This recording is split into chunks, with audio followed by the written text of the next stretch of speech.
Esse é o Ancapso e nós vamos falar agora sobre a situação na Ucrânia. Hoje, dia 22 de abril de 2023, são 8 horas da manhã aqui no Rio de Janeiro, 2 horas da tarde lá em Kiev, no momento que eu gravo esse vídeo, e o drama em Belgorod continua, hein? Vocês lembram que ontem a gente falou que houve uma bomba lançada pelos próprios russos, que caiu, explodiu e causou um dano enorme lá em Belgorod. Felizmente ninguém foi morto ou ferido. Só que parece que teve uma segunda bomba que caiu do mesmo jeito, só que caiu e não explodiu, muito próximo da primeira ali, né? E isso levanta um monte de questões. Primeiro, a problemática toda lá. Estão evacuando, acho que mais de 8 mil pessoas de Belgorod, porque eles vão ter que tentar desarmar a bomba, mas isso é uma operação arriscada. Então estão tendo que tirar as pessoas todas da região ali. E, enfim, uma complicação danada. Mas, além disso, como é que pode duas bombas falharem a exata mesma falha, né? Uma bomba tem um defeito, a gente entende, né? Coisas mecânicas falham. Mas duas bombas terem essa mesma falha mecânica, isso indica que pode ser um problema de projeto ou talvez um erro do operador, enfim. É muito curioso isso daí, né? Os motoristas russos bêbados acabaram de destruir 2 sistemas de defesa antiaéreos. Um aqui em Melitopol e outro lá na Rússia. Muito engraçado isso, a gente vai ver isso daí. E os russos fizeram também um grande bombardeio aqui na margem direita do Dnipro, próximo a Kherson, tentaram avançar em alguns pontos, tentaram cruzar o rio Dnipro em alguns pontos, né? A questão toda ali claramente foi um teste que eles fizeram, que eles estão preocupados justamente dos ucranianos fazerem a contraofensiva por ali, e eles quiseram testar as defesas, como é que estavam os ucranianos nessa região, se tinha muita gente, se tinha pouca gente. Em Bakhmut, temos boas notícias. Os ucranianos conseguiram não apenas repelir qualquer avanço russo, mas também fazer um bocado de prisioneiro de ontem para hoje, né? A rota O0506 continua interditada, os russos de fato ainda estão dominando um pequeno trecho dela, mas essa rota já não era usada há algum tempo. De qualquer forma, os ucranianos estão fazendo esforços para desalojar os russos ali daquela região, né? As lutas são bastante intensas. O Lula, o corrupto mora aqui do Brasil, enfrenta protestos de ucranianos na chegada dele lá em Portugal. Portugal tem recebido muitos refugiados ucranianos também. E aí ele decidiu mandar o Celso Amorim para a Ucrânia de forma a tentar aliviar um pouco a barra. Mas vocês sabem, isso é só teatro. O Lula tem alinhamento automático com tudo quanto é ditador socialista do mundo, inclusive o Putin, principalmente o Putin. Então pode esquecer, o Celso Amorim vai a Kiev e vai falar com o pessoal lá do Zelensky, coisa e tal. É provável que sim, que vá fazer isso, mas pode ter certeza, isso é apenas uma coisa protocolar. O coração do Lula, a gente sabe onde é que está. Está no lado negro da força. E para quem acha que essa guerra é lá longe e a gente não tem nada a ver com isso, a gente vai falar sobre algumas ligações muito profundas hoje entre a Venezuela e a Rússia. Ou seja, sim, pode ter guerra muito perto aqui da gente, muito em breve, né? Vamos falar sobre esses e outros assuntos em detalhes. Essas notícias foram sugeridas por Fora Socialismo, Alisson Weiss e várias outras pessoas. Obrigado aí ao pessoal que sugeriu a notícia. Obrigado a você que está assistindo o nosso vídeo. Se você gosta do nosso conteúdo, por favor, deixe o seu like e se inscreva aqui no canal, né? Pessoal, antes da gente entrar no assunto propriamente dito, deixa eu falar com vocês que eu vi que a recepção foi muito boa. O pessoal está muito animado da gente fazer uma vaquinha de brasileiros para mostrar para a Ucrânia que, embora o idiota do Lula esteja com esse amor todo com o Putin, o povo brasileiro está com o coração no lugar certo, do lado da Ucrânia. Eu vou fazer isso. Agora, gente, não dá tempo de fazer isso antes da minha viagem, né? Minha viagem é agora, essa semana. Então, o que eu vou fazer é o seguinte, eu vou aproveitar essa viagem exatamente para tentar estabelecer alguns contatos lá, porque tem toda a parte logística da coisa, né? Eu, por exemplo, eu tenho feito doações no site lá da U24.ua, que é digamos, a forma oficial de você fazer doação, mas dá um monte de problema, cartão de crédito brasileiro, às vezes nem todos passam.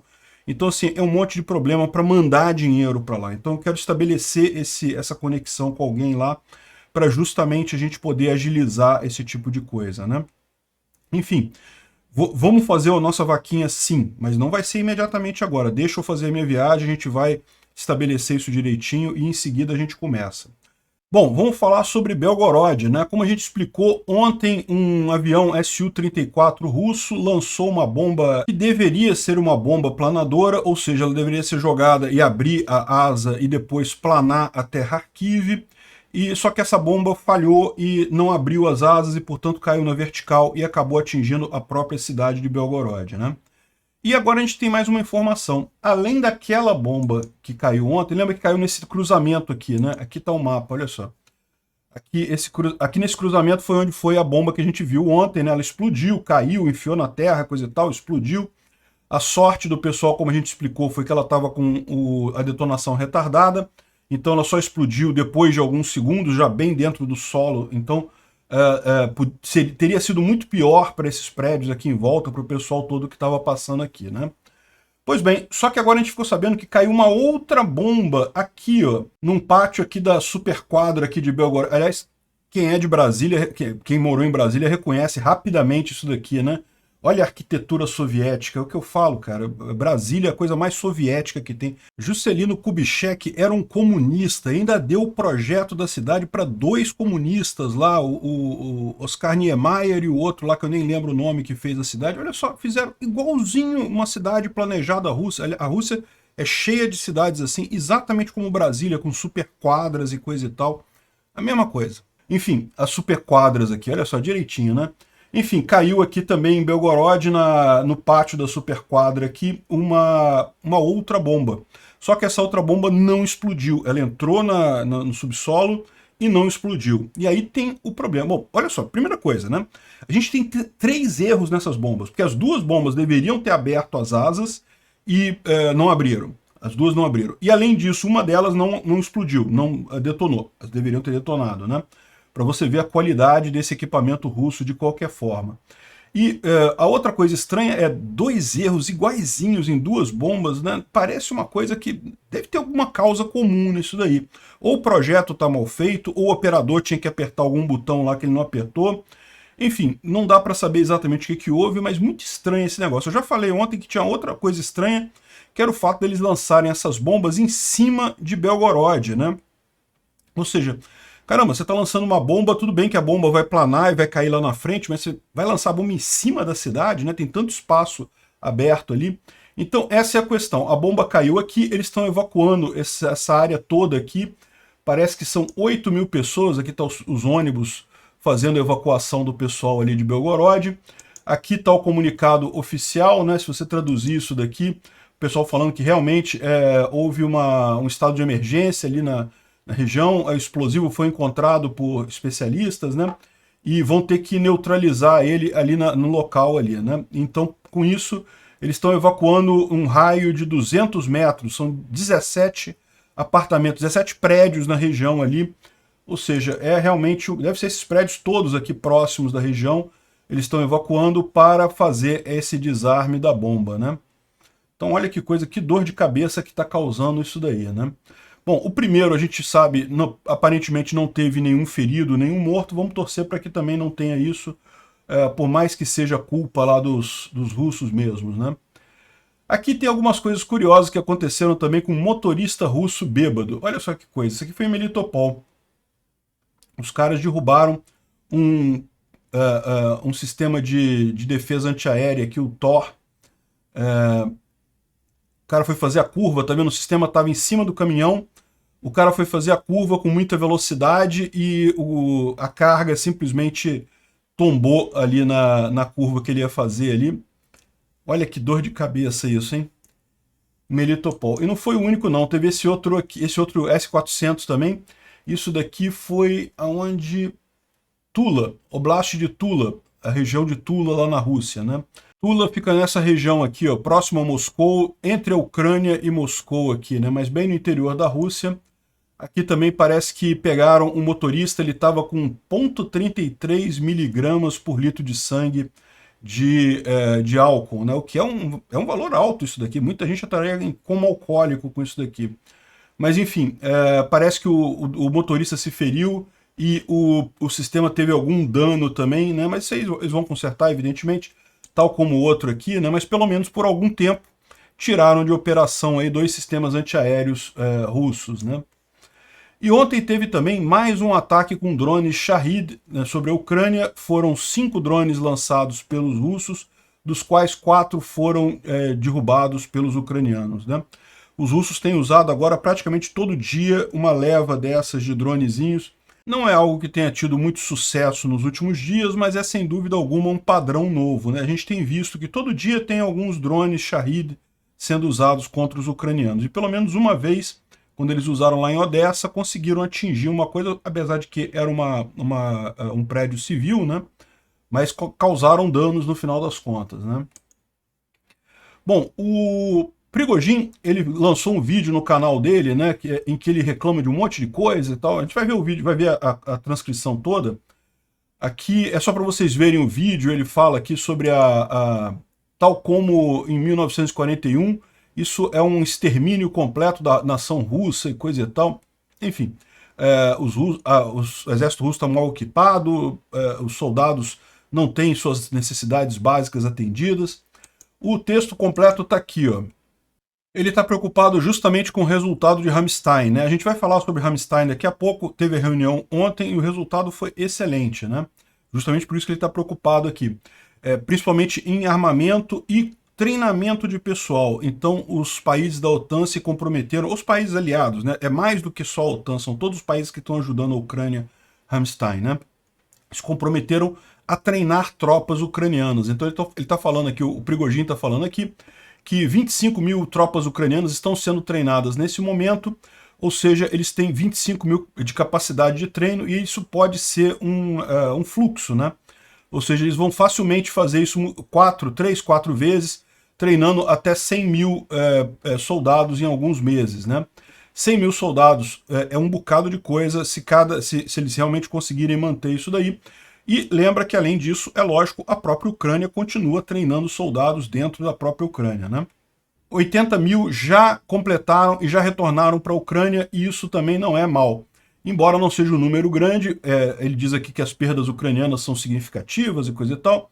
Isso aqui eu não sei se é verdade ou se ele está falando isso para animar os russos, mas de qualquer forma, ele fala aqui, ó, hoje nós estamos matando aqueles que foram treinados na própria Ucrânia. Esses que estão chegando agora virão da Alemanha, ou seja, serão tecnologicamente mais educados, né? Terão mais capacidade de usar as armas da OTAN. E o Ocidente doou um bocado de tanques e coisa e tal, um monte de veículos. Isso é suficiente para fazer uma oposição significativa. Além disso, foi dado o sinal verde para compras através do NSPA. Ou seja, os ucranianos podem agora comprar o que eles quiserem, de quem eles quiserem entre os aliados, e os Estados Unidos vão pagar por tudo. Então, ou seja, isso dá uma vantagem para os ucranianos agora. Isso só começou agora, tá? É o tal do Land Lease que foi aprovado lá atrás, mas que só agora vai começar a ser efetivamente usado. E por fim, os americanos, europeus e o bloco da OTAN estão prontos para garantir a segurança deles, né? E ele fala aqui, a declaração de que a Ucrânia está pronta para entrar para a OTAN, a gente vai falar sobre isso também quando a gente falar de Ramstein, isso não é uma coisa boa, significa que a gente precisa segurar o território que a gente tem. A piada acabou, é preciso não apenas segurar, mas segurar de tal forma que seja impossível tirar a gente de lá, né? Ou seja, eles estão falando sobre realmente segurar o território que foi ocupado, porque eles já estão vendo que não vão conseguir nada além disso. Isso o Prigozhin já tem falado há algum tempo, né, que já está na hora dos russos pararem com ofensiva e se focarem na defesa, né? Outro problema, quando será a ofensiva ucraniana? Os ucranianos constantemente nos excitam sobre essa nova ofensiva e coisa e tal, né? Começa a falar sobre ofensiva, divulgar isso daí, e ele diz que é a estratégia do garoto no lago, né? O garoto gritava que estava afogando, aí os pais iam lá ver o que tinha acontecido, não estava afogando não, era brincadeira. Aí ele dizia de novo que estava afogando, os pais iam lá socorrer ele, não era brincadeira de novo, né? Aí uma hora, quando ele realmente estava se afogando, os pais falaram, não, agora não interessa, ele deve estar de brincadeira, só que ele estava se afogando de verdade, o garoto acabou morrendo, né? E o que ele diz aqui, a visão dele dessa estratégia, é que eles estão esperando os russos não ficarmos mais preocupados com isso, acharmos que esses caras não vão fazer contraofensiva coisa nenhuma, e daí parar de reagir ao choro deles, e aí nesse momento que eles vão fazer a contraofensiva. Hoje a ofensiva não começa por um motivo muito simples, tem muita lama, né? Você vê aqui que ainda tem algumas chuvas ainda e coisa e tal, mas já está num número menor e a tendência é agora ter mais dias de sol e coisa e tal, temperatura subindo um pouquinho, a tendência é secar o terreno lá na Ucrânia, né? Mas enquanto isso não acontece, no território hoje, mesmo picapes não conseguem passar nos campos que não são, isso sem falar nos Urals, né, que são aqueles caminhões de carga, equipamentos, tanques, o solo ainda precisa de cerca de 10 dias para secar. Quando eles vão avançar, provavelmente vão fazer a decisão deles, mas vai ser depois disso, né? Então nós precisamos estar preparados 10 vezes, para que não aconteça como em 1941, quando eles disseram que estava tudo bem, disseram para Stalin que estava tudo em ordem, que havia um acordo com a Alemanha, não tem contrato e nunca vai ter. Então eles virão e vão tentar nos estraçalhar e coisa e tal, e nós precisamos resistir, coisa e tal. É muito engraçado como ele inverte a coisa aqui, né? Porque na verdade, quem vazou, quem quebrou o contrato dessa vez foram os russos, não foram os ucranianos, né? Havia o Memorando de Budapeste para garantir as fronteiras ucranianas de 1994, foi o tratado em que os ucranianos entregaram as armas nucleares para os russos, e tinha também ainda o Acordo de Minsk, né, que foi feito em 2015, que também garantia o cessar-fogo ali na região, que os russos não avançariam mais, né? Então, ou seja, ele coloca aqui como se os ucranianos fossem os alemães e invadindo a Rússia, mas na verdade é o contrário, são os russos invadindo a Ucrânia, né? Quem está na posição dos alemães aqui são os russos. E, bem, isso aqui no final das contas pode parecer muito mais a Operação Uranus, como a gente já falou, do que qualquer outra coisa. Não vão ser os nazistas invadindo a União Soviética, vai ser justamente o contrário, a União Soviética se defendendo dos nazistas que agora estão do outro lado, né? Estão do lado leste. Em termos de linha de frente, continua muito pouca movimentação. Veja, não é que não tenha batalhas, que não tenha brigas, em toda a linha de frente tem avanços, pessoas morrendo, ataques, voltas e coisa e tal, mas de forma geral não tem nenhuma mudança significativa. O que teve de extraordinário ontem foi justamente que houve 40 bombardeios na margem direita do rio Dnipro, aqui na região de Kherson, né? Então, vocês sabem, aqui em Kherson, mais de 40 bombardeios aconteceram aqui, e segundo eles estão dizendo aqui, algumas tentativas dos russos de atravessarem o rio, de acostarem do outro lado, né? E seria uma dúzia de invasores em um barco simples e coisa e tal, que tentaram chegar nas ilhas lá no Dnipro e foram destruídos pelos militares ucranianos. Então, assim, não foi uma coisa muito séria essa tentativa russa. Isso aqui está muito com cara, e o próprio Pace Taiwan aqui fala isso, né? Que está com cara que eles estão tentando sentir a situação, ou seja, os russos fizeram esse movimento todo, bombardearam o outro lado, tentaram atravessar exatamente para ver o que tem ali, né? Qual é a defesa, qual é a força ucraniana no lado direito ali, né? E a gente sabe que eles estão muito preocupados com isso. A gente já viu em outros vídeos que os russos acham mesmo que os ucranianos estão colocando uma grande quantidade de tropas aqui na margem direita. Eles falaram até que estaria passando por Snehurivka, né? Snehurivka fica mais aqui em frente, ou seja, eles provavelmente têm algum informante aqui em Snehurivka e alertaram que estava passando muita tropa por aqui, ou seja, os ucranianos estariam preparando alguma coisa aqui, né? Mas, de novo, como a gente falou, o mais provável, se os ucranianos fizerem uma travessia aqui e fizerem um ataque na margem esquerda do Dnipro, o mais provável é que seja uma distração, né? Eles vão fazer isso para distrair, para os russos acharem que aqui é o foco principal da ofensiva e tirarem tropas aqui da região de Tokmak para mandar para cá.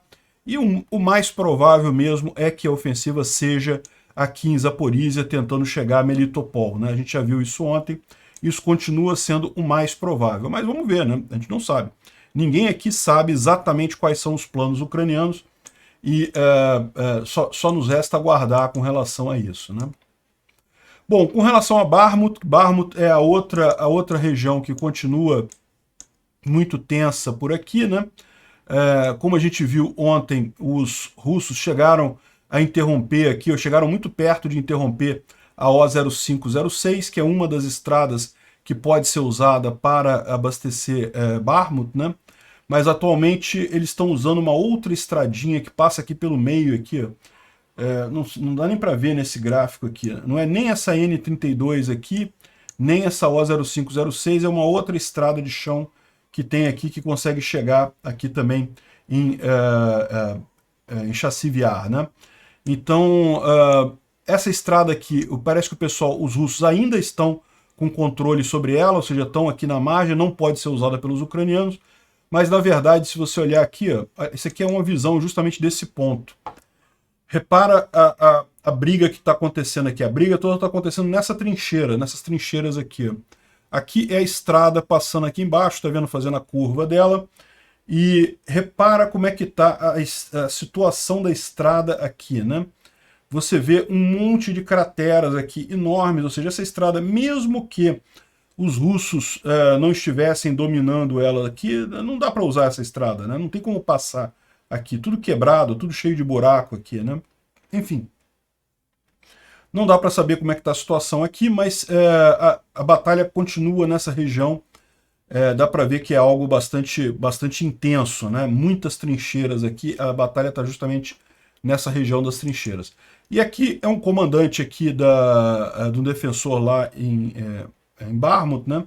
Em que ele está falando que hoje os rapazes conseguiram não apenas repelir ataques russos, manter as posições, mas também capturar muitos prisioneiros. A gente tem agora informações valiosas sobre as ações do inimigo, né? Então, segundo ele, ontem foi um dia muito positivo para os ucranianos lá em Bakhmut, muito embora a situação em si não tenha mudado de forma significativa, né? O Instituto para o Estudo da Guerra fala aqui que, aparentemente, os russos receberam mais um carregamento de drone Shahid, e dá para ver isso porque eles estão fazendo esses ataques aí. Todo dia tem alguns dronezinhos fazendo ataques. Segundo eles estão dizendo aqui, é justamente porque eles já estavam esperando isso. Esse novo carregamento chegou na Rússia e já está sendo usado, né? Ele fala aqui sobre a questão do almirante substituído lá nos exercícios lá da Frota do Pacífico, né? Aparentemente agora o general, o almirante lá é o Viktor Lina, que assumiu o controle. Fala também sobre a questão das bombas em Belgorod, mas a gente já falou sobre isso. E o Clube dos Patriotas Nervosos, lá do Igor Strelkov, está acusando o Prigozhin de querer congelar a guerra na Ucrânia. E a gente viu no depoimento do Prigozhin que sim, ele quer isso, ele acha que a Rússia tem que procurar manter o domínio do que ela tem, dificilmente conseguiria avançar mais. E o Igor Strelkov está dizendo que isso viola a integridade territorial da Federação Russa, né? Ou seja, ele está com aquela ideia de que não, o Putin assinou um decreto dizendo que Zaporizhia, Kherson e Donetsk e Luhansk são parte da Rússia agora, então tem que conquistar tudo e coisa e tal. Enfim, é a briga lá entre as facções, as várias facções de bloggers militares lá na Rússia, né? Ontem teve a reunião de Ramstein, né? Mais uma delas, a 11ª dessas, e os resultados foram muito bons, né? O pessoal definiu uma série de novos armamentos que estão sendo enviados para a Ucrânia. A gente já falou sobre a maior parte deles. Vai armamento novo da Espanha, de Portugal, de uma série de países ali da Europa e também nos Estados Unidos. O ministro da Defesa ucraniano, o Reznikov, disse que a Ucrânia recebeu a luz verde para fechar a cooperação com a agência de procuração da OTAN. É aquele negócio que eu falei para vocês sobre a Ucrânia poder pegar armamento emprestado de qualquer país ali de Ramstein, e isso os Estados Unidos banca, os Estados Unidos garante o pagamento desses equipamentos, né?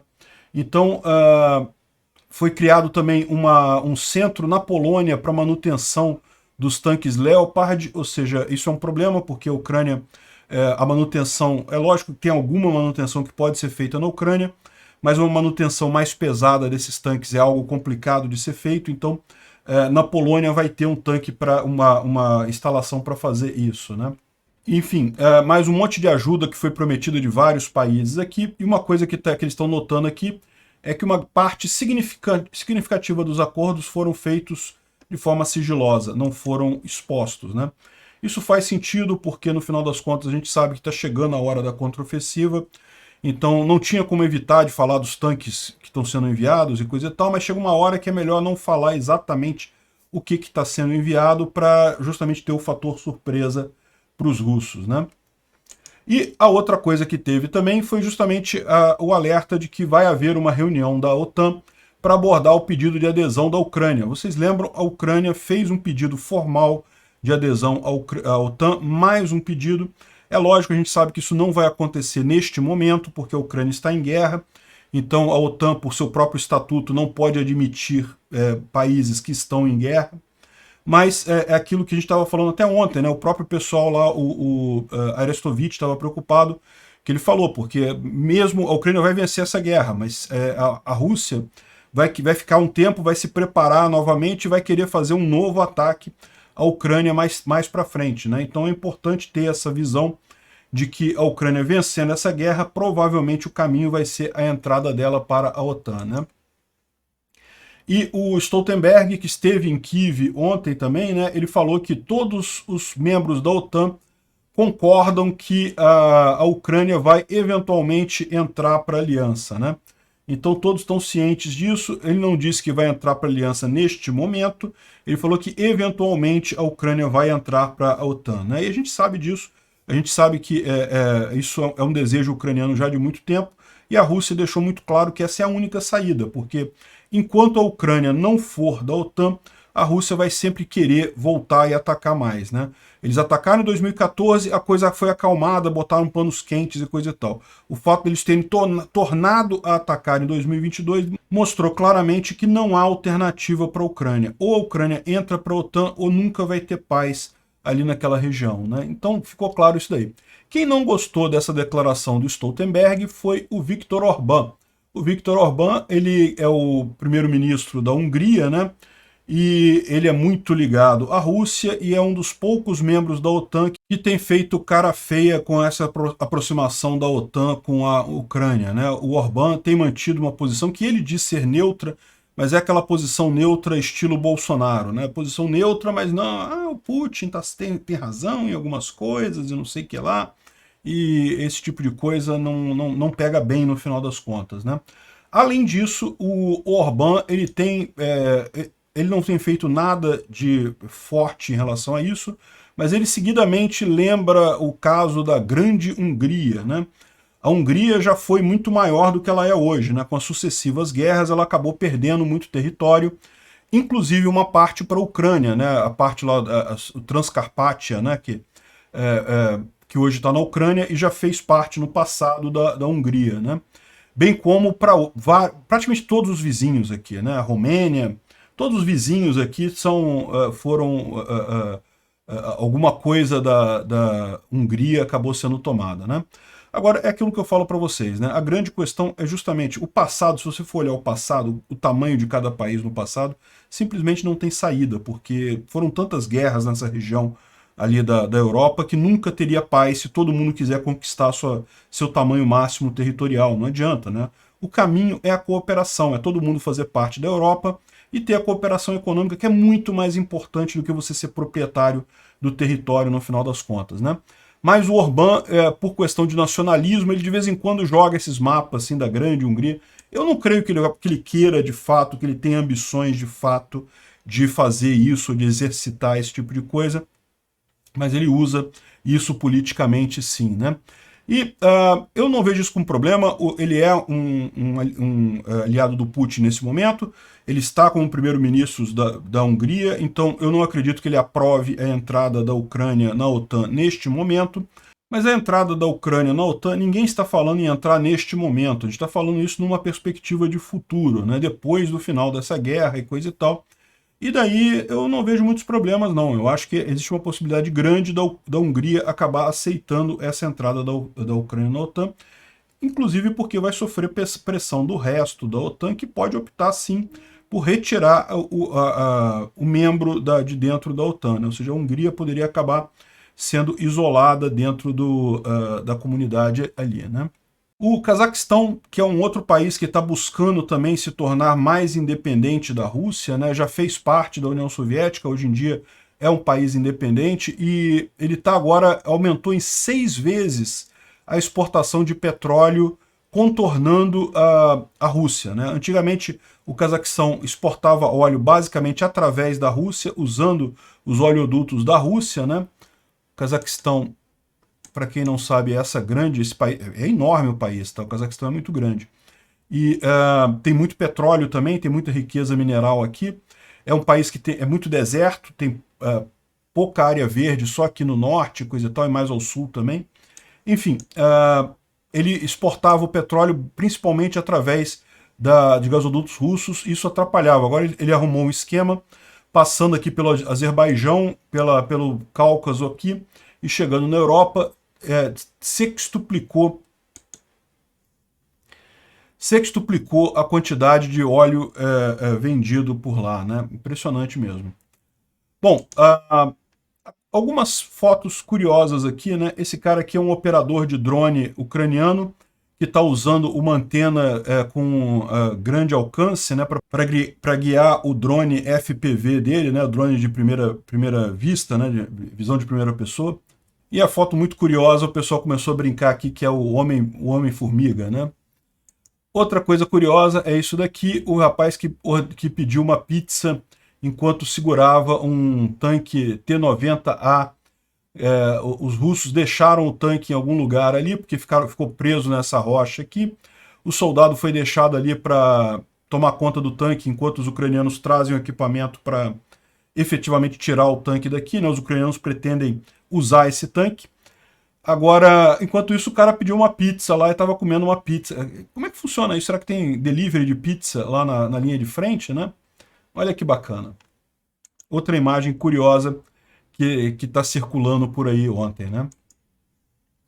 Bom, como a gente falou no Rammstein de ontem, vários países doaram equipamentos e Portugal foi um dos países que prometeu mais 5 viaturas blindadas, né? 3 M113, que são de transporte de tropa, né? É uma viatura americana de transporte de tropa, e 2 M577, que são centros de comando, se não me engano, centros de comando blindado, né?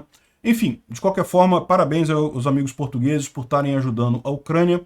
E também Portugal ontem fez um grande protesto contra o Lula, né? O Lula, vocês sabem, com aquele caso do vazamento das imagens lá do dia 8 de janeiro, que prova que o homem de confiança do Lula estava no Palácio do Planalto e até ajudou, eventualmente, ali os golpistas a entrarem e a atacarem o Palácio do Planalto, né?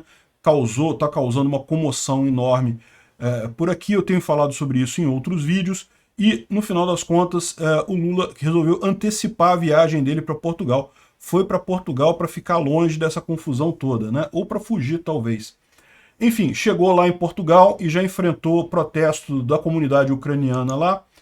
Vocês sabem, tem uma grande comunidade ucraniana lá em Portugal, muitos refugiados, inclusive dessa guerra, foram para Portugal, para Lisboa, então o pessoal foi recepcionar o Lula lá em Portugal, né? E a coisa parece que está ficando tão feia para cima do Lula, com esse posicionamento absurdo dele com relação à Ucrânia, que o Celso Amorim decidiu viajar à Ucrânia para tentar amenizar a situação, né?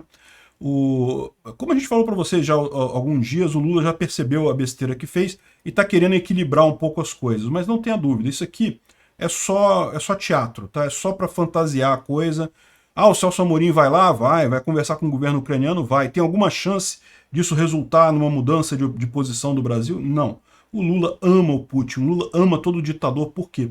Porque na cabeça dele, ele acha que o bacana é o que fez o Fidel Castro, de fazer revolução, de invadir, usar arma, e matar as pessoas, e fuzilar o pessoal no paredão, e não sei o que. Ele acha isso lindo, né? Essa velharada da esquerda brasileira, que ainda tem essa coisa antiquada da época de Fidel Castro. Caramba, Fidel Castro deu errado, gente, acorda. Deu errado. Olha como é que tá Cuba agora. Foi um erro usar violência para derrubar o governo. O tal do Fulgêncio Batista era um merda? Era um merda. Mas, cara, revolução não resolve nada.